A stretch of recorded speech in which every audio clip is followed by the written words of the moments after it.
자, 그러면 보도록 합시다. 자, 그래서 우리가 지난 시간에 의문의 개념에 대해서는 이제 다 공부를 했어요. 그러면 본격적으로 의문으로 들어가 보도록 합시다. 자, 의문은 크게 기본적으로 분절 의문과 밑에 보면 비분절 의문 이렇게 두 개로 나눌 수가 있습니다. 알겠죠? 자, 분절 의문은 다른 말로 음소라고 이야기를 해요. 알겠습니까? 그러니까 의문이라고 하는 말 자체가 이라는 말 자체가 바로 분절 의문인 음소. 그쵸? 그 다음 여기에 운소, 비분절 의문인 운소. 요 두 말이 합쳐져서 앞에 글자를 따서 우리는 의문이라고 이야기를 하는 거예요. 알겠습니까? 이해가 되죠? 그쵸? 자, 그렇게 해서 이제 일단 분절 의문부터 한번 살펴보도록 합시다. 자, 분절 의문은 소리 마디의 경계가 분명히 드러나는 의문을 우리는 분절 의문이라고 얘기해요. 즉, 얘는 다른 말로 이야기를 하면 바로 뭐다? 다른 의문과 쉽게 분리되는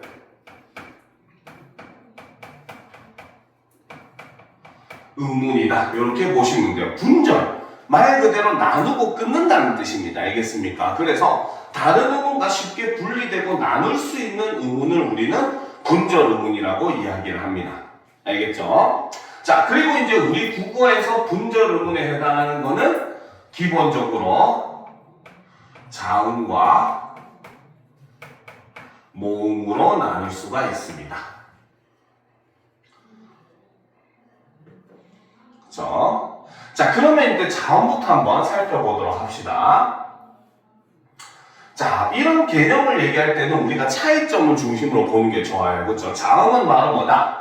공기가 발음 기관을 지날 때 발음 기관의 장애를 받고 나오는 소리가 자음입니다. 그 말은 거꾸로 얘기하면 모음은 뭐다?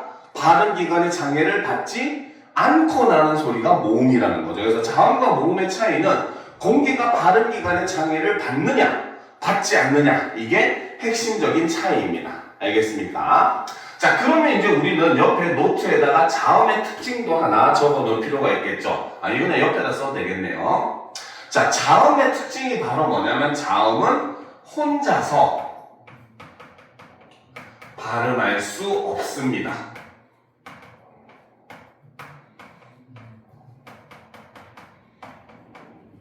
알겠죠? 그렇기 때문에 그 말은 다른 말로 얘기하면 바로 뭐다? 반드시 모음과 결합해야만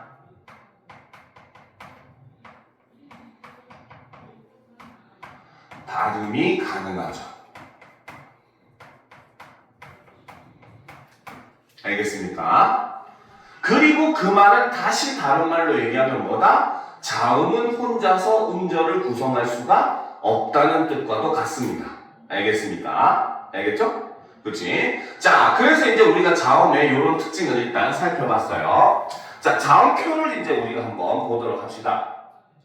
자, 자음표를 보면, 자, 자음은 크게 좋은 위치, 소리를 내는 위치와 좋은 방법, 소리를 내는 방법에 따라서 나눌 수가 있어요. 알겠죠? 자, 일단 소리가 나는 위치를 따라서 나누면은 기본적으로 두 입술 소리라고 해서 둘량자에 입술 순자를 써서 양순음이라고 합니다. 알겠죠? 그 다음 윗잇몸과 혀끝 소리는 이제 어려운 말로 치조음이라고 하죠. 그 다음 센 입천장과 혓바닥 소리는 경국의 음, 여린 입천장과 혀 뒷소리는 연국의 음. 그렇죠? 경자가 강할 경자, 단단할 경자, 연자가 부드러울 연자입니다. 알겠죠? 그 다음에 목청 소리는 후음이라고 이야기를 합니다. 알겠습니까? 자, 그 다음 반면에 소리를 내는 방법에 따라서 나누게 되면 크게 안 울림 소리와 울림 소리로 나누는데 이거는 아까 얘기했듯이 현재는 잘 안 보는 개념이긴 해요. 그래서 여러분들 학교 선생님이 나눠주는 데는 요게 없을 수도 있습니다. 알겠습니까? 최근에는 좀 안 봐요. 우리나라에서는 아까 얘기했듯이 목청에 울리느냐 울리지 않느냐는 크게 중요한 요소로 작용을 하지 않기 때문입니다. 알겠습니까? 자, 그러면 이제 우리가 다시 안 울림 소리는 어떻게 파열음, 파찰음, 마찰음으로 나눌 수가 있어요. 알겠죠? 자, 이거는 설명을 잘 봐야 됩니다. 자, 파열이 무슨 뜻이야? 파열이 부서지다, 터지다. 이걸 우리는 파열이라고 하잖아요. 그렇죠? 파열은 바로 뭐냐면 우리 목에 보면은 뭡니까? 성대가 있는데 성대에 보면 얇은 막이 이렇게 있어요. 알겠습니까? 얇은 막이 우리 목구멍을 이렇게 막이 막고 있어요. 알겠습니까? 그러니까 예를 들어서 이것이 우리의 목구멍이라고 얘기를 했을 때 얇은 막 두 개가 이렇게 막고 있습니다. 알겠습니까? 자, 그랬을 때 자, 이 막이 이렇게 막혀 있다가 갑자기 구멍이 뻥 뚫려버려요. 알겠습니까? 그러면 어때? 공기가 이렇게 막혀 있다가 어떻게? 갑자기 확 열리니까 팡 하고 터지면서 나오겠죠. 그렇죠? 그래서 공기가 터지듯이 나오는 소리라고 해서 우리는 이것을 파열음이라고 합니다. 알겠습니까? 그 다음 마찰음을 먼저 설명을 해줄 건데 마찰음은 바로 뭐냐면 성대가 처음부터 요만큼만 열려 있어요.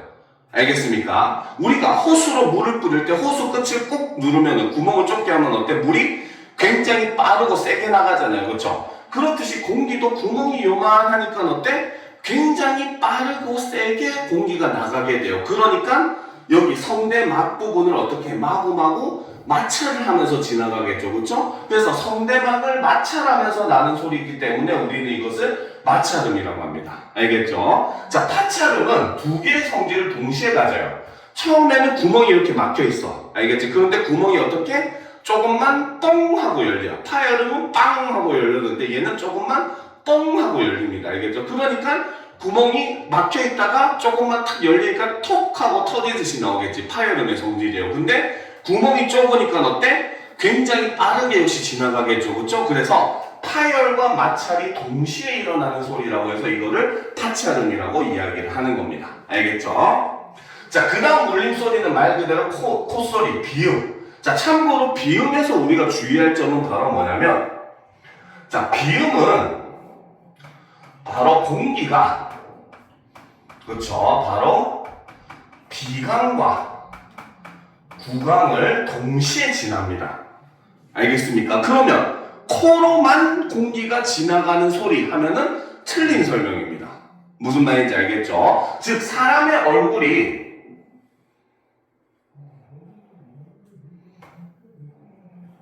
자, 요렇게 있다고 봅시다. 알겠습니까?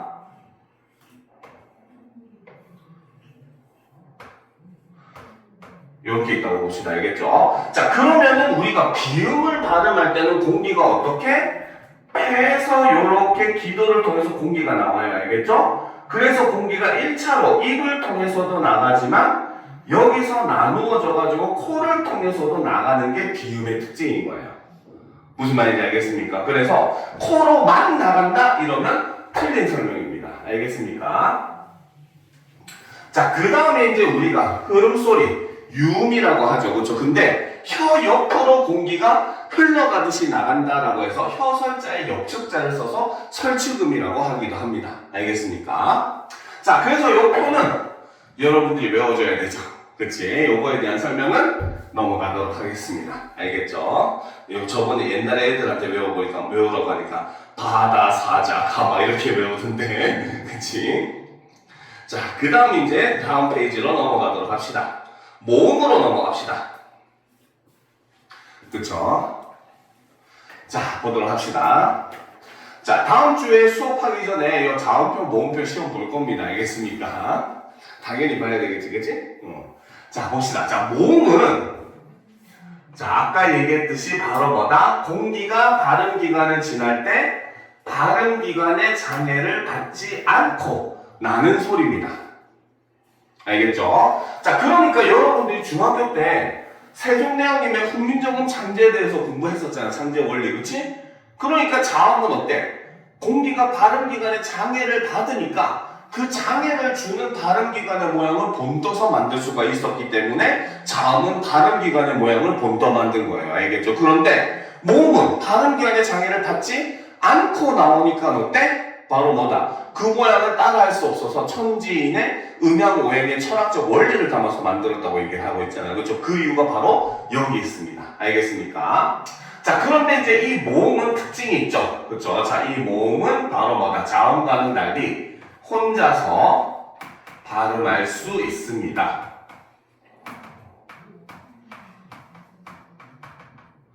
자, 그렇기 때문에 이 말은 다른 말로 얘기하면 바로 뭐다? 모음은 혼자 음절을 구성할 수 있다는 거죠. 알겠습니까? 자, 그리고 여기서 또 하나 특징이 있습니다. 아까 한번 잠깐 흘러가듯이 얘기했는데 모음은 모든 모음은 전부 울림소리입니다.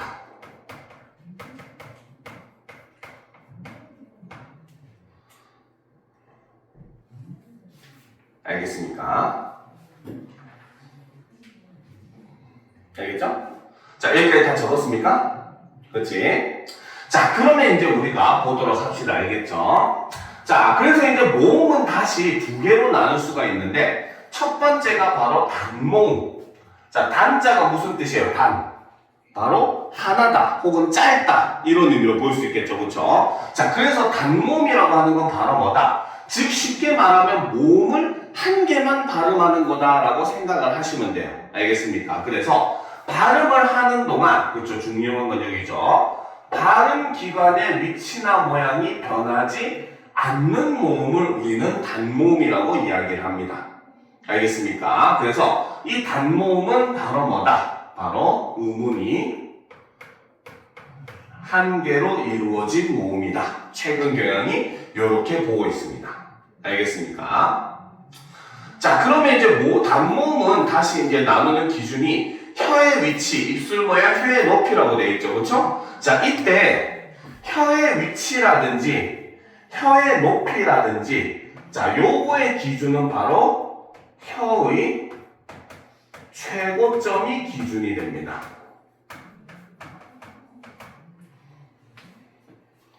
알겠습니까? 자, 최고점이라고 하는 거는 혀가 제일 높은 지점을 우리는 최고점이라고 이야기를 하는 거예요.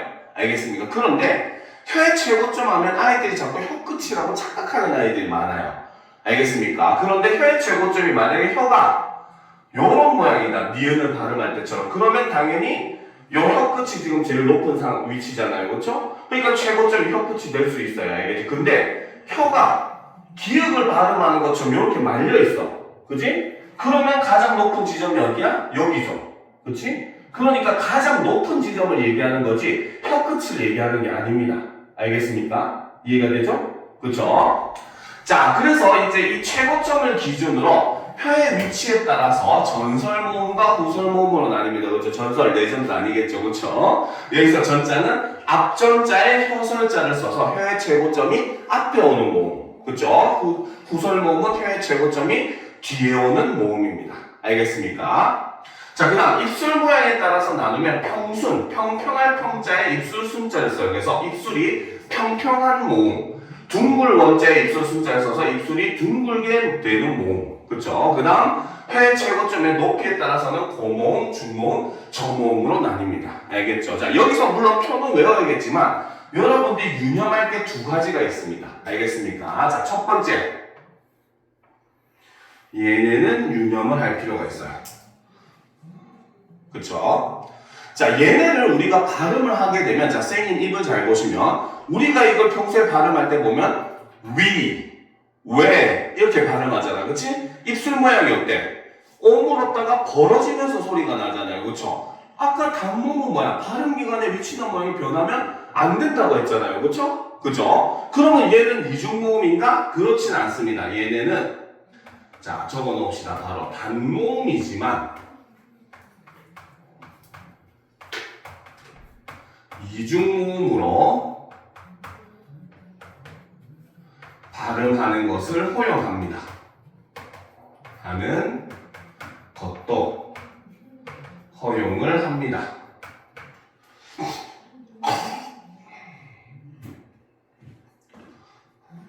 됐습니까?